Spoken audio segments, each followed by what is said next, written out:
Hafiz Garments, in collaboration with DEWMAK Energy, has taken a bold step towards a cleaner and greener future.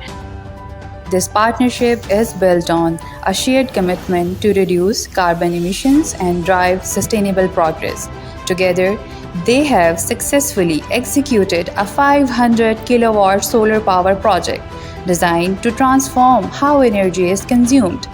Every year, this system produces over 730,000 units of clean and renewable electricity.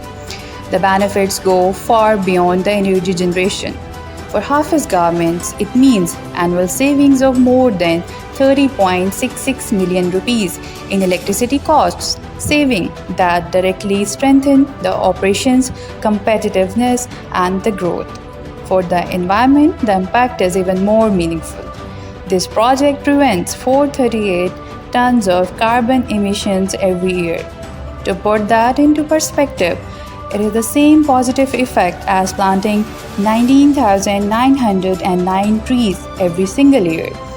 By reducing dependency on conventional power and embracing the solar energy, Hafiz Garments and DEWMAK Energy are setting an example for the industry, proving that sustainability and business success can go hand in hand. This is more than a project, it is a promise to future generations to power the progress, protect the planet, and build a brighter tomorrow.